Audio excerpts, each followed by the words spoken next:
Kembali di Breaking News Kompas TV, Saudara. Komando Pusat Amerika Serikat CENTCOM merilis video serangan dalam operasi militer berskala besar yang disebut sebagai Operation Epic Fury terhadap sejumlah pangkalan militer Iran.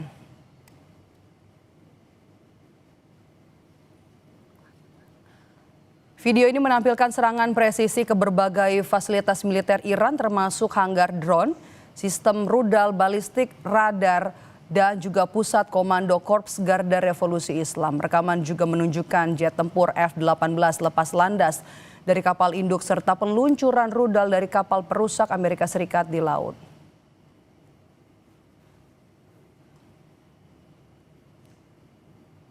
Sebuah jet tempur F-15E Strike Eagle milik Angkatan Udara Amerika Serikat dilaporkan jatuh di wilayah Kuwait pada Senin waktu setempat.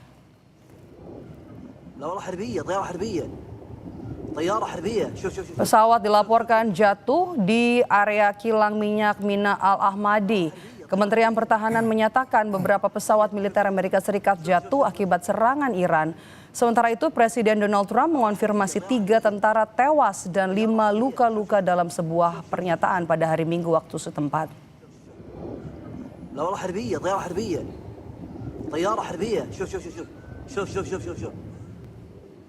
Kita juga akan bergabung dengan warga negara Indonesia yang terdampak akibat konflik yang terjadi antara 3 negara Iran, Israel, dan juga Amerika Serikat. Kita bergabung dengan Ibu Eli Mulyani Hamid yang saat ini berada di Abu Dhabi. Kita tanya soal dampak konflik terhadap sejumlah daerah di kawasan Timur Tengah. Selamat siang Ibu Eli dengan Maidop. Ya, selamat siang Mbak. Ibu Eli sehat bersama dengan keluarga di sana? Alhamdulillah sehat, kami baik. Semuanya di sini alhamdulillah kondisi baik. Kami sempat mendapat informasi bahwa Ibu dalam beberapa hari terakhir sangat intens ya Bu mendengar suara-suara dentuman di sana. Boleh diceritakan Bu kepada kami?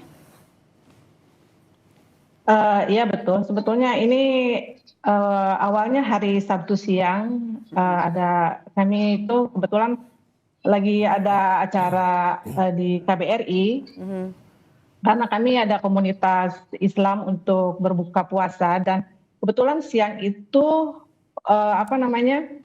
anak-anak itu mulai ikut pesantren kilat.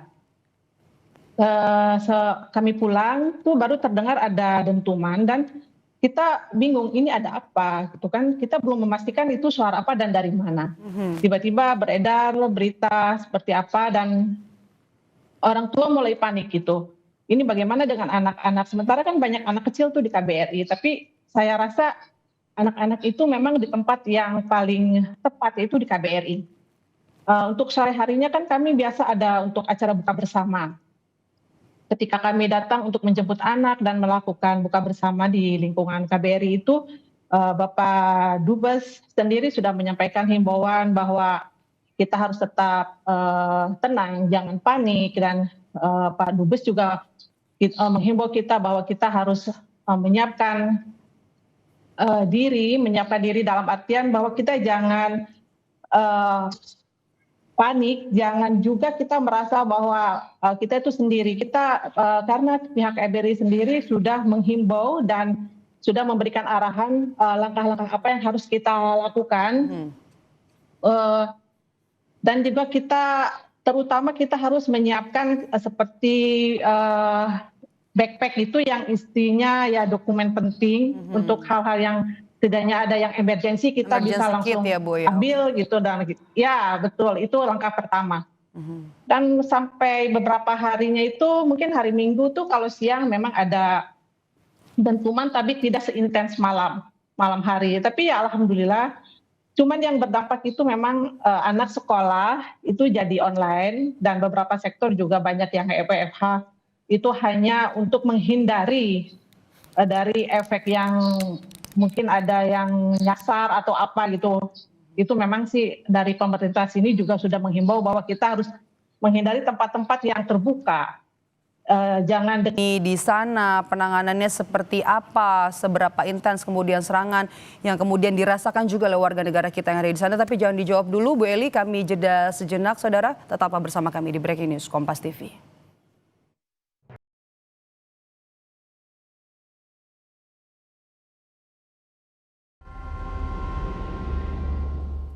Breaking News Kompas TV kembali kami lanjutkan bersama saya Maido Pelfrina. Saya masih bersama dengan Pak Agung dan juga warga negara Indonesia yang ada di Uni Emirat Arab atau di Abu Dhabi, Bu Eli Mulyani Hamid. Bu Eli kembali bergabung bersama kami, Bu. Tadi kita sempat terputus, bagaimana kondisi di sana saat ini? Tadi kan Ibu katakan sejak hari Sabtu mulai mendengar dentuman, kemudian paling intens terjadi pada saat malam hari ya, Bu? Iya betul, malam hari. Sebetulnya mungkin karena kami tidak menghitung ada berapa kali, cuman di sini pemerintah di sini tuh memang sangat ini banget ya, secure-nya itu sangat bagus. Jadi kita itu selalu menerima kayak alarm kalau misalkan dia ada serangan atau ada bunyi ledakan itu kita pasti terima alarm. Di handphone kita tuh pasti ada alarm. Kita jadi tahu, oh ini ada apa lagi nih, ini ada apa lagi gitu. Jadi bukan tiba-tiba dar gitu enggak, tapi kita terima alarm pasti ini ada sesuatu gitu. Hubungi ini silakan hubungi seperti ini. Jadi itu yang memang saat ini kita lakukan. Karena kita memang mengurangi intensitas kegiatan di luar. Begitu. Nah, bagaimana dengan kebutuhan sehari-hari, Ibu? Kan keluar rumah tidak aman. Bagaimana untuk mensuplai kebutuhan Ibu dan keluarga sehari-hari di Arab? Langkah-langkah prioritas dari pemerintah untuk warga negara Indonesia yang terdampak konflik ini, menurut Anda yang paling prioritas utama itu apa? Apakah langkah juga sudah tepat sampai saat ini? Pemerintah sudah melakukan statement 3 hari yang lalu. Statementnya adalah bahwa pemerintah menyesalkan hal seperti ini dan meminta semua pihak kembali ke perundingan dan menjaga kedaulatan. Dan terakhir adalah untuk warga negara di negara terdampak, termasuk di Iran, harap menghubungi konsulat ataupun KBRI setempat. Dan saya juga dapat informasi dari KBRI di Teheran bahwa itu sudah melaksanakan itu, sudah mengadakan, kan banyak kota ya, kota ada Qom, ada Isfahan, ada Teheran, dan itu sudah perwakilan sudah menghubungi para ini. Namun dari Qom sendiri, di mana banyak pelajar kita atau mahasiswa kita di sana, itu malah menyatakan mereka lebih memilih tetap di tempat karena prakteknya Iran itu cukup aman dan serangan ini serangan yang terpilih tentu saja meskipun ada collateral damage ya, ada yang juga sampai membunuh seperti sekolah anak-anak perempuan itu. Namun kebanyakan menyasar pada target-target militer. Tapi tetap juga kita sebaiknya punya langkah kedua, yaitu langkah yang lebih jelas, yaitu mengungsinya kemana. Contohnya karena ruang udara tertutup, dari Teheran, banyak dari Teheran yang langsung terlibat, itu sebaiknya lewat Azerbaijan ya. Jadi dia bisa menyeberang perbatasan, menyiapkan ini, dan sebaiknya itu diberitakan ya, jangan diam-diam begitu, maksudnya diberitakan agar masyarakat tahu bahwa embassy atau kedutaan atau pemerintah bergerak dan sudah mempersiapkan ini. Pun kalaupun persiapan mohon diberitahu, kalau tidak kita kan menunggu ini bagaimana ini perang serius, sebaiknya itu diberitakan pelaksanaannya atau bagaimana rencananya disampaikan. Jangan diam saja atau jangan kelihatan tidak melakukan suatu tindakan, karena netizen khususnya ya saya monitor tuh ini apa nih berikutnya, kita tidak ada kabar apapun, seolah-olah ini hal yang biasa, padahal ini nggak biasa. Hormuz tertutup itu kan biaya akan naikkan biaya energi kita kan, kemudian juga biaya transportasi laut juga meningkat 500 kali lipat. Harga Brent bahan bakar di bursa Brent itu sudah $200 katanya sekarang. Nah itu kan juga harus ada penjelasan mengenai ini, tidak hanya membiarkan itu terjadi atau tidak ada yang, kan tidak harus bertanggung jawab menyampaikan ini, kan tidak perlu bertanggung jawab atas yang disampaikan, cuman tentu harus tetap masyarakat diberitahu mengenai apa rencananya dan juga evakuasinya, apa mengirim pesawat ke sana atau apa seperti biasanya kita kirim pesawat angkatan udara atau pesawat sipil untuk ke negara-negara untuk menjemput ataupun mungkin nggak menjemput tapi disiapkan, mukanya ada tempat lokasi di negara tetangga yang diorganize sama kedutaan di sana untuk menampung di situ, menampung warga kita sampai aman nanti bisa balik lagi ke Teheran. Kan nggak semua harus balik ke Indonesia kan. Jadi seperti itu yang harusnya mestinya dikerjakan agar tidak ada keraguan di masyarakat. Tujuan sebenarnya kan serangan ini kan tujuannya untuk menyerang pangkalan-pangkalan udara Amerika Serikat begitu ya. Apakah kemudian ini nanti bakalan akan terus meluas? Ini sudah hari keempat, apakah eskalasi ini masih akan terus meningkat? Jangan dijawab dulu Pak Agung. Bu Eli juga nanti akan bergabung kembali bersama kami di Breaking News Kompas TV. Kami jeda sejenak, tetap bersama kami. Oke, saya masih bersama dengan Pak Agung Sasongkojati. Kalau tadi kita sudah bahas soal langkah-langkah prioritas yang perlu dilakukan oleh pemerintah terhadap warga negara kita yang ada di Abu Dhabi tadi. Tadi juga masih bersama dengan Bu Eli, warga negara Indonesia yang ada di Abu Dhabi, Uni Emirat Arab. Apa yang harus dilakukan sebenarnya sudah tepat ya Pak ya? Terutama untuk emergensi yang harus dilakukan, kemudian juga pemberitaannya harus secepat itu dan juga terbuka ya Pak terhadap kondisi-kondisi yang sangat emergensi begitu ya, karena kan eskalasi masih terus meningkat di sana. Oke, kemudian kita bergeser soal Selat Hormuz, blokade militer yang dilakukan di sana.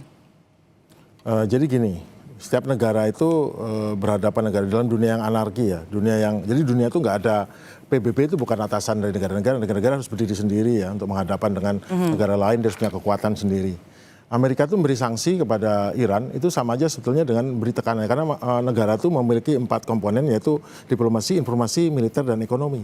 Jelas diserang secara ekonomi diberi sanksi, diserang sama diplomasi dikepunglah dengan sanksi-sanksi juga. Kemudian secara informasional juga diberi ditekan. Nah sekarang militer. Jadi kekuatan militer itu digunakan untuk menekan Iran ya, biar nyerah. Nah Iran membalasnya, dia tidak punya kekuatan ekonomi, tidak punya kekuatan informasi sekuat Amerika, tidak punya diplomasinya juga kurang. Akhirnya dia beri penekanan berupa militer untuk menutup sumber ekonomi dunia, yaitu sumber ekonomi untuk perminyakan, yang mana Hormuz itu sangat mudah ditutup Iran. Karena Iran tuh hanya jaraknya sekitar 30 km sampai 50 meter dari seberangnya lagi, Jazirah Arab.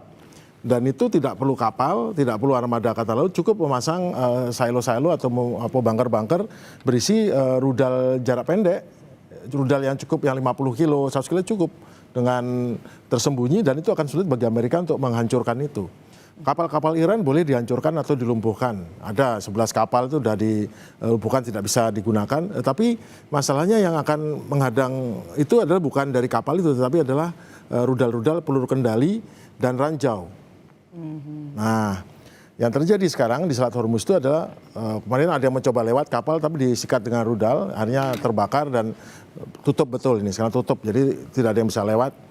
Nah, ada yang bilang bahwa wah gampang nanti Amerika merebut itu. Ya merebut itu bagaimana? Apakah dari udara aja bisa? Karena kalau jumlahnya 100 berapa pesawat dan untuk menyaksikan itu target berapa, itu yang susah.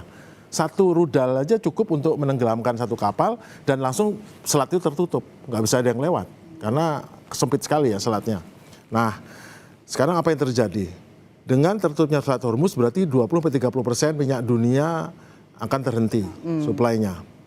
Itu berarti menaikkan harga minyak, tercatat katanya udah naik sampai $200. Itu 2 kali lipat. Bayangkan APBN kita di-pack di bawah $150 kan. Ini seperti serangan jantung bagi ekonomi global begitu ya? Serangan jantung bagi ekonomi global dan serangan tambah stroke untuk Indonesia itu.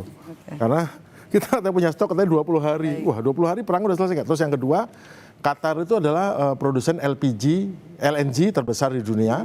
Sekarang tertutup, bayangkan. Eropa itu kan dapat suplai gas murah dari Rusia. Itu dipotong tuh saluran gas yang lewat Laut Utara itu dipotong, diledakkan oleh pihak Ukraina atau Amerika. Tetapi yang terjadi sekarang akhirnya tergantung pada suplai gas dari mana? Dari Qatar. Ditutup gini menderita lah ini. Karena gas itu kan tidak hanya pemanasan, juga untuk masak, juga untuk mandi, juga untuk banyak hal, untuk industri. Itu kan jadi pada akhirnya juga memukul ke Amerika juga. Itu yang terjadi. Jadi betul-betul ini adalah harus selesai nih, kalau enggak dunia ekonomi akan kolaps ini. Harapan kita bersama ya. Oke, saya kembali ke Bu Eli warga negara Indonesia yang ada di Abu Dhabi. Ibu, apakah sudah ada ibu dan keluarga sudah ada rencana kembali ke tanah air? Untuk saya ini belum, karena kami rasa di sini masih aman. Di sini masih terasa bahwa aman-aman saja gitu. Oke, jika nanti ada maksudnya gini Mbak, karena di sini kami masih alhamdulillah selama Ramadan ini dari hari Sabtu sampai sekarang kami masih bisa berbuka di rumah dengan normal, sahur dengan normal, dan berpuasa di siang hari pun dalam keadaan baik-baik saja gitu. Cuman kalau ada dentuman di malam hari ya Untuk ibu dan warga iya, negara betul, alhamdulillah. Indonesia yang berada di Abu Dhabi masih dirasa aman, informasi juga satu pintu begitu ya dari kedutaan ya. Iya, iya, semua kita hanya menunggu himbauan dari KBRI saja. Karena itu memang ya kita di bawah lindungan KBRI, jadi kita akan ikutin apa instruksi dari mereka saja. Oke, baik Ibu, terima kasih sudah bergabung bersama kami di Breaking News Kompas TV. Sehat selalu untuk Ibu dan juga seluruh warga negara Indonesia yang ada di Abu Dhabi. Salam untuk keluarga Ibu, Assalamualaikum warahmatullahi wabarakatuh. Dan terima kasih juga untuk Pak Agung yang sudah bergabung bersama kami pada sore hari ini. Sehat selalu Pak Agung. Pemirsa jangan kemana-mana, tetaplah bersama kami di Breaking News Kompas TV. Kami akan kembali sesaat lagi usai jeda.